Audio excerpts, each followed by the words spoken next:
मैं कह तो रहा हूँ कि जेल लग जाने के वो भी व्यवस्था करेंगे तो वो भी जेल जाएंगे। रास्ता है जो समाजवादी पार्टी का जन्म है वो राजनीति का अपराधीकरण, अपराधियों का राजनीतिकरण करने का है। केशव प्रसाद मौर्य और अखिलेश यादव उत्तर प्रदेश की राजनीति के वो दो सियासी चेहरे जिनके बीच की जंग आपको अक्सर ही देखने को मिल जाती होगी। कभी अखिलेश के निशाने पर केशव होते हैं तो कभी केशव के निशाने पर अखिलेश। दोनों ही राजनीतिक तौर पर एक दूसरे के धुर विरोधी हैं। ऐसे में एक बार फिर से केशव ने अखिलेश पर जोरदार हमला बोला। अखिलेश ने हाल ही में मैनपुरी मॉडल का जिक्र किया था, जिसके जवाब में केशव प्रसाद मौर्य ने उन्हें आजमगढ़ मॉडल की याद दिला दी। साथ ही केशव प्रसाद मौर्य का यह भी कहना था कि मैनपुरी में बीजेपी बहुत आक्रामक ढंग से चुनाव नहीं लड़ी, ये चुनाव सिर्फ और सिर्फ नेताजी को एक श्रद्धांजलि था। इसके साथ ही जब केशव से अखिलेश के जेल जाकर सहयोगियों से मिलने को लेकर सवाल किया गया तो उन्होंने अखिलेश पर जबरदस्त तरीके से निशाना साधते हुए कहा कि सपा के जितने विधायक नेता हैं वो ज्यादातर जेल में ही हैं, इसलिए उनको जेल जाने की जरूरत पड़ रही है। सपा का जन्म ही राजनीति के अपराधीकरण से हुआ है। अगर वो जेल जाने की व्यवस्था करेंगे तो वो भी जेल जाएंगे। आजमगढ़ मॉडल कैसा लगा, उनसे पूछना चाहिए था। ये तो आदरणीय मुलायम सिंह यादव जी का निधन हुआ था। भारतीय जनता पार्टी ने भी चुनाव लड़ा जरूर था, कोई बहुत आक्रामक नहीं लड़ा था, लेकिन चुनाव वह मुलायम सिंह यादव जी को श्रद्धांजलि है। और श्री अखिलेश यादव जी यह समझ लें, गुंडों, अपराधियों, माफियाओं, दंगाइयों के बल पर समाजवादी पार्टी का कोई भविष्य नहीं है। समाजवादी पार्टी के जितने विधायक हैं, नेता हैं, पदाधिकारी हैं, वो अधिकतम जेल में ही हैं। उनको जेल मिलने जाने की जरूरत पड़ रही है। तो वो क्यों पड़ रही है? इसलिए पड़ रही है क्योंकि जो उनका रास्ता है, जो समाजवादी पार्टी का जन्म है, वो राजनीति का अपराधीकरण, अपराधियों का राजनीतिकरण करने का है। अखिलेश जी भी जेल जा रहे हैं मिलने।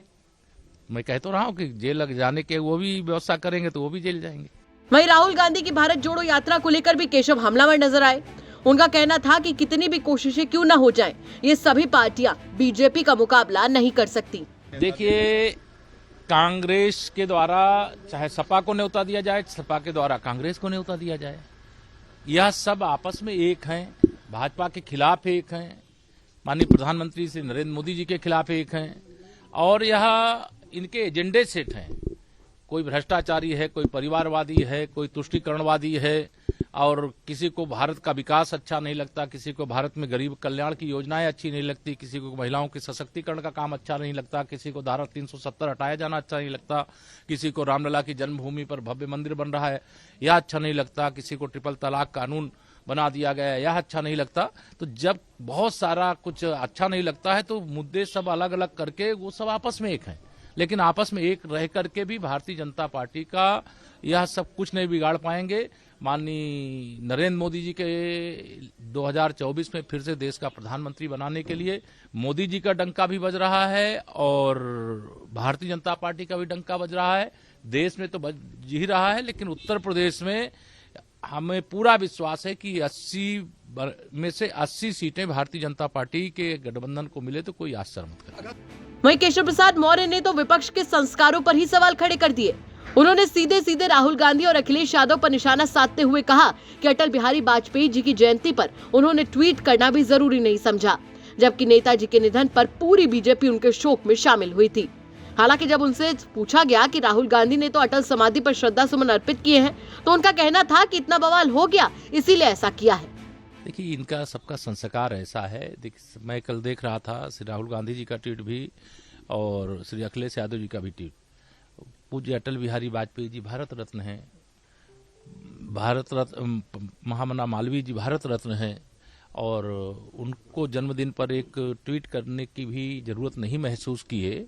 और किस प्रकार से कल का दिन बीता, इनके ट्वीट करने से जो महापुरुष हैं उनके कद में घटोतरी और बढ़ोतरी नहीं होती है, लेकिन इनके जो संस्कार हैं उसका संदेश जाता है। किस प्रकार से बाबूजी कल्याण सिंह जी का निधन हुआ था, श्री अखिलेश यादव जी यहीं लखनऊ में रहते हुए उनको श्रद्धांजलि देने के लिए नहीं गए थे, यह उनका संस्कार है। और मुलायम सिंह यादव जी उत्तर प्रदेश के पूर्व मुख्यमंत्री थे, हमारे वैचारिक रूप से विरोध में रहते थे, लेकिन देश के रक्षा मंत्री थे, उनका दुखद निधन हुआ। तो पूरी भारतीय जनता पार्टी का कोई ऐसा नेता नहीं रहा होगा जो उनको अंतिम विदा देने के लिए नहीं गया हो। तो भाजपा के संस्कार में, सपा बसपा कांग्रेस के संस्कार में यही अंतर है। आज राहुल गांधी अटल जी की समाधि स्थल पर गए, वहां उन्होंने वो तो कल जब सवाल उठा दिया इसलिए गए। धर्मांतरण को लेकर के मायावती ने कहा कि धर्मांतरण से बढ़ा रही है बीजेपी। नहीं, धर्मांतरण से भाजपा धर्मांतरण नहीं कराती है, या कोई धर्मांतरण जो गलत तरीके से इस देश में प्रलोभन दे करके कराना, धर्मांतरण गलत है। अपना भेष बदल करके, अपना धर्म बदल करके, अपना नाम बदल करके किसी बहन बेटी को अपने प्रेम जाल में फंसाना, फिर उससे विवाह करना और फिर उसकी वो दुर्गति के जीवन को जीने के लिए छोड़ देना या मौत के घाट उतार देना, यह जो चरित्र है यह भारत में और उत्तर प्रदेश में नहीं चलने वाला है। और अगर इस चरित्र का कोई समर्थन करता है तो वो गलत है।